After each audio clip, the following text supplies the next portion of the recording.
નમસ્કાર બધાને, દિવ્ય આત્માઓને ફરી એકવાર નમસ્કાર। તો આજે આપણે સમજીશું કે જીવનની જે સ્થિતિ છે ત્યાંથી તેને ઉચ્ચ સ્તરે લઈ જતા શું વાક્યો આપણે આજે જોઈશું। કારણ કે આપણે બધા પૃથ્વીલોકમાં આત્માને શુદ્ધ કરવા માટે આવ્યા છીએ, બધું ભેગું કરવા માટે, બધાના કાર્મિક અકાઉન્ટ આપણે ક્લિયર કરવા માટે નથી આવ્યા। એટલે તિરસ્કારને ફેંકી દેવો જોઈએ અને પ્રેમને અપનાવવું। ઈર્ષ્યાને ફેંકી દો અને સમજદારીને અપનાવો। પથ્થર દિલના સ્વભાવને ફેંકી દો અને દયાળુપણાનો સ્વભાવ રાખો। સ્વાર્થીપણાને ફેંકી દો અને નિસ્વાર્થપણાને અપનાવો। આવી રીતે આપણે આપણા આત્માને શુદ્ધ થવામાં મદદ કરી શકીએ છીએ। આ સુંદર વાક્યો મેં ખૂબ જ સરસ પુસ્તકમાંથી વાંચેલા છે, મારા પોતાના નથી, પણ મને ઠીક લાગ્યું કે બધાને આ કહેવું જોઈએ એટલે કીધા। આગળ જોઈએ તો ભૂલો વગર, સમસ્યાઓ વગર કે દુઃખ દર્દ વગર તમે કોઈ દિવસ સારા અને ખરાબ વચ્ચેનો તફાવત સમજી નહીં શકો।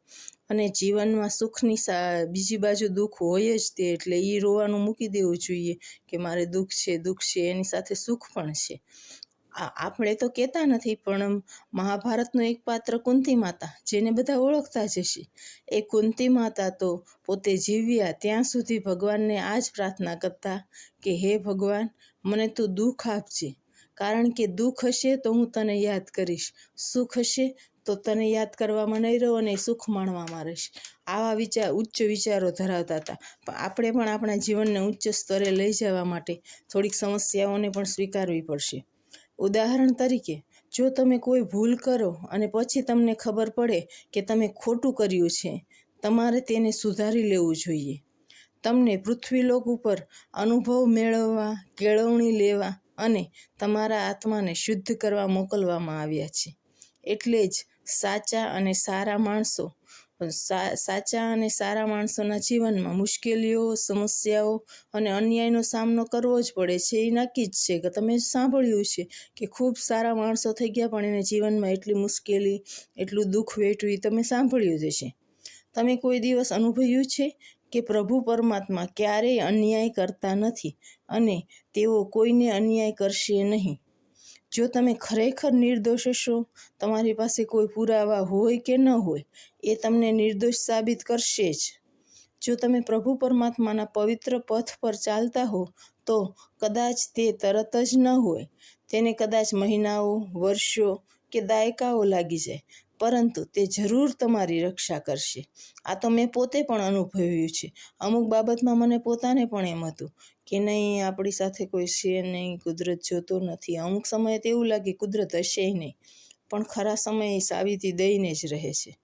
તમે કદાચ એમ વિચારો કે તમે બીજાને હાનિ પહોંચાડો છો અને તમારામાંથી થોડાઓને એમાં આનંદ આવે છે, પરંતુ વાસ્તવિકતામાં તમે અન્યને હાનિ પહોંચાડો એ કરતાં 100 ગણો વધારે તમારી પોતાની જાતને હાનિ પહોંચાડતા હોય છે। દાખલા તરીકે, તમે કોઈ પર ક્રોધે ભરાવ તો પહેલાં તમારે તમારા મનમાં એ વિશે વિચારવું પડે, આખું શરીરની અંદર ધ્રુજારી ઉત્પન્ન કરવી પડે, બધા શરીરના એકોએક સેલ્સને અસર થાય, એટલું કંપન થાય, પછી તમે બીજાને ખીજાઈ શકો છો। તો એમાં બીજા તો ભૂલી જશે કે એને તો સ્વીકારી લેશે કે એનો સ્વભાવ છે, પણ તમે પોતે કેટલા દુઃખી થાવ છો એ તમે વિચારો। દરેક મનુષ્યમાં સારું અને ખરાબ હોય જ છે, પરંતુ તે સમગ્રપણે તમારી પસંદગી છે કે તમારે સારા રહેવું છે કે ખરાબ। આપણે આપણામાં રહેલી ખરાબીને કાબૂમાં લઈ સારાપણાને બહાર લાવીએ, એ ખૂબ જ ભવ્ય કહેવાય। મને લાગ્યું આવા સવારમાં આવા સુવાક્યો મૂકું, એટલે મેં આ વિડીયો મૂક્યો છે। તમને ગમે તો મારી ચેનલને સબસ્ક્રાઈબ કરી લેજો। ધન્યવાદ બધાનો, ખૂબ ખૂબ આભાર।